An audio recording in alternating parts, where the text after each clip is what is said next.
Thank you very much. Thank you, George, for organizing this great conference. It's extremely important that we are able to discuss what's the most important challenge now ahead of us, in front of all of us, independent of left or right, across Europe.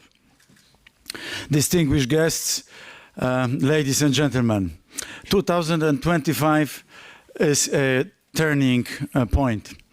The rules of the global order are being rewritten. They are now thought through by many leaders across the globe. And within the family of the European Union, we have to focus on the new rules as well. What I mean by this? I mean that we don't know yet what kind of times we're living in. Are these times of upheaval or fragmentation or disruption? The old rules, old laws of the economy as we knew them are fading away, and the new ones have not yet been discovered. Yet we have to try to find our place in this dynamic and dynamically changing world. The West must make a choice. We will shape the future or let it shape us. That's the real question which is in front of us. And a true diagnosis, a real diagnosis is always a very important point from which we have to start.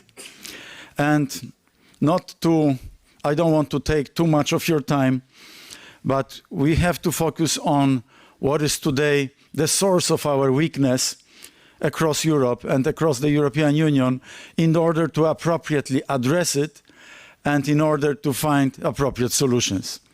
And together with my friends from the management board of the ECR Party, with Georges Simeon, with Marion Marchal, Carlo Fidanza, with Antonio Giordano, who are today with us, we are hard working on the recipe. What should be the appropriate answer for the whole of the European Union to find path going forward? And just in a very brief panorama of things, what are those new kind of rules, or what are those new elements of the puzzle, of the jigsaw across the globe which we are in? First of all, protectionism is no longer a dirty word. It's a new policy. I'm not saying I like it. I'm just reflecting to the fact that across the globe, the United States, China, India, all over the place, you can see that protectionist measures are being used. And in that very context, the IMF produced recently quite an interesting report on what are the hidden non-tariff barriers within the European Union and between the member states of the European Union, and what is their value if calculated as if they were tariffs. And I couldn't believe my eyes, but for goods, they have calculated those tariffs, non-tariff barriers on the level of 45%, and for services on the level of 110%.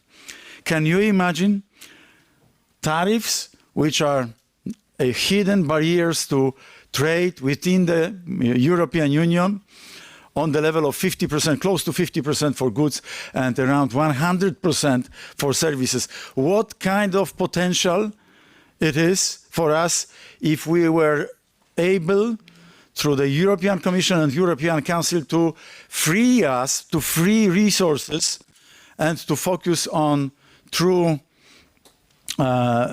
freedom in providing services and trading with goods. So that's the first response which we have to work on to make Europe great again. we have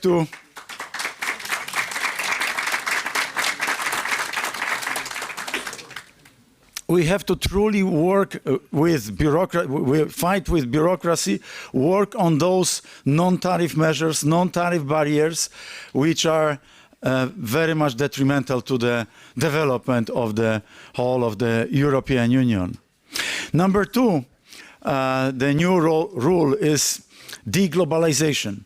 But what means deglobalization for the global north might mean a re-globalization or a new globalization for the global south, but under new leadership and new sponsor and new guarantor, which is China. No longer Europe, no longer the United States of America, it's China, which is becoming the major partner, trading partner for most of the countries of the global south. Just to give you a comparison, in 1990, China was the main trading partner for only 4 countries. 30 years later, in 2020, it is the major trading partner for 60 countries. The United States, back then in 1990, was the main trading partner for 43 countries. Today, it's the main trading partner for 30 countries. This is just the evidence of what kind of change we are observing right now. What other element is now changing the landscape we're living in? For sure, these are the biggest migration movements in the human history. The migration, legal or illegal, is shaping the landscape around us. And we have to learn how to cope with this. But what we know for sure, and most of the parties which are within the ECR Party, European Conservatives and Reformists, were against the rule of open door policy, Willkommenskultur, and stuff like this. Because we knew that this is going to undermine the very bedrock of the cultural and economic values and cultural and economic freedoms across Europe. And we were right. We were right in 2015, 2016, when we would have changed back then the Migration Pact, and we are right right now, where we try to persuade our friends from other groups, from our other political parties, political families across the European Parliament, not to immerse in this blind policy of open door across the European Union. And number 3 area which we have to find appropriate answer is the Green Deal policy. Just a couple of days ago, the President of the United States has called it the Great Green Deal scam. And there is quite a brutal change going across the globe with regard to all the Green Deal policies.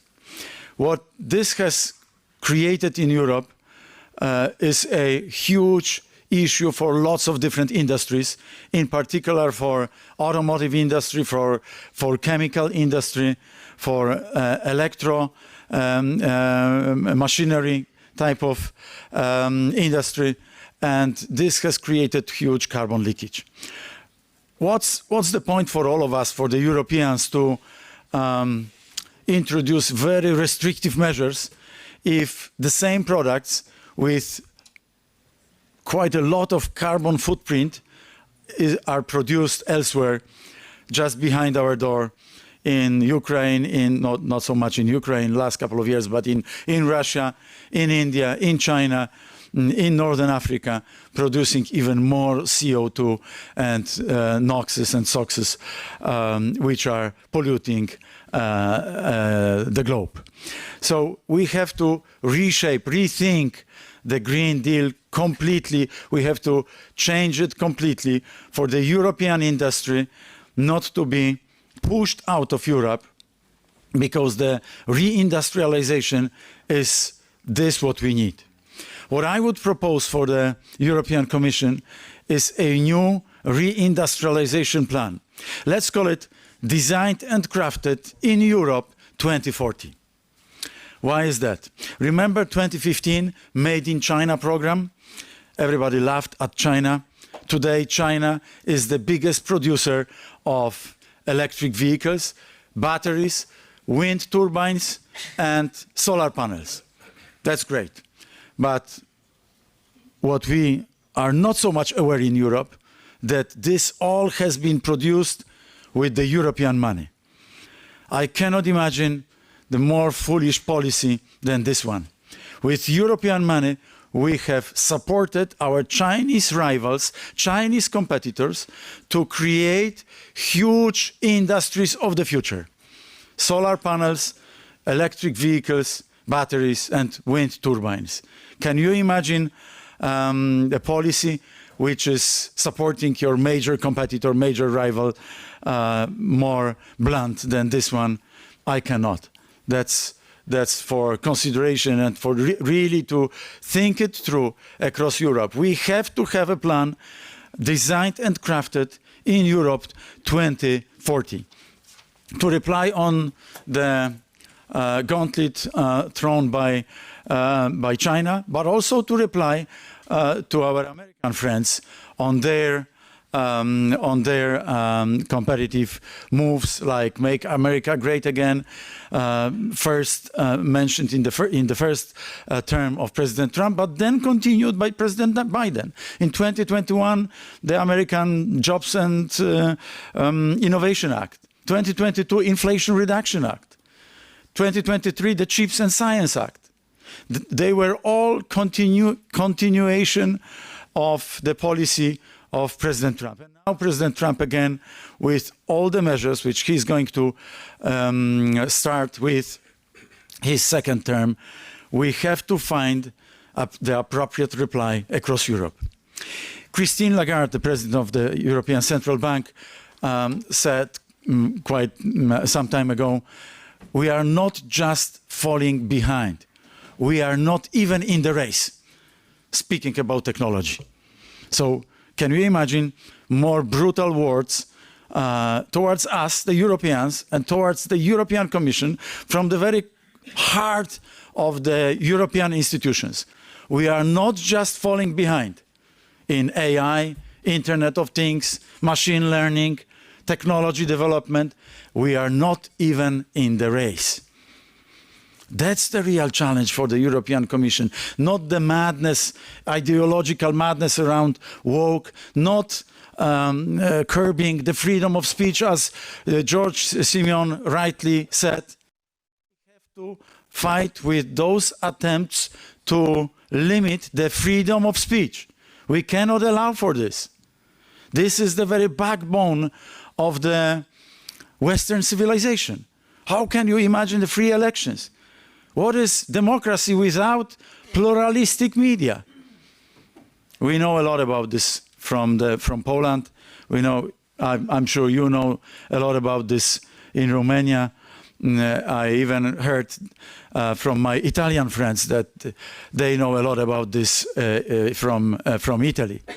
So we have to collectively be opposing to all the attempts to limit the freedom of speech, and this will be also one of the key priorities for the for ECR, for European Conservatives and Reformists, and this is a prerequisite to make Europe great again. We won't make Europe great again without freedom of speech and challenging all the policies of the European Commission, which made so many mistakes that now they find it difficult probably to admit that they made those mistakes. But we need to look forward. We have to focus on the diagnosis, on the challenges of the nowadays, but we have to look forward for new solutions. And Designed and Crafted in Europe 2040 would be one such solution. The new Mesmer plan, the new nuclear energy plan, would be another solution of that kind. We have to find also appropriate reply on the new capitalism, which is called the platform capitalism, or techno-feudalism by Yanis Varoufakis, or the new Middle Ages by the Rand Corporation, in the Rand Corporation report. In Europe, we don't have major platforms which are changing the rules of the game. We have to comply with the rules of the game, but at the same time we have to invest in technologies of the future, for the future, because this is the only way how we are going to regain productivity, and we are going to regain competitiveness vis-à-vis our major competitors. The figures don't lie. Just 25 years ago, the GDP of the European Union was bigger than that of the United States. Today, the GDP of the European Union is 50% smaller than that of the United States. And even calculating it in purchasing power parity is on the level of, and GDP per capita, of course, because there is a different number of inhabitants, 445 million in the European Union and 335 in the United States. Our GDP per capita in PPP terms is on the level of 72%. So, ladies and gentlemen, I'm going to thank once more George Simeon for organizing this very important conference, and Antonio Giordano, who is today with us as well, for organizing all of this, which is so critically important to immerse in a true and honest and very deep discussion. I'm not saying all my recipe is the only one, and it must be the best one and no other exists.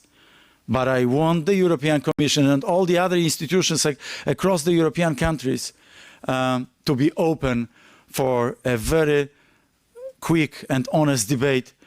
What's really needed for all of us, for the member states of the European Union to go together, shoulder to shoulder, to make Europe great again. I believe it's possible. I wish it comes true. I wish to all of you that the European Union really wakes up, because the wake-up call is very loud all around us. But we have to find appropriate paths how to go into the future. Thank you very much.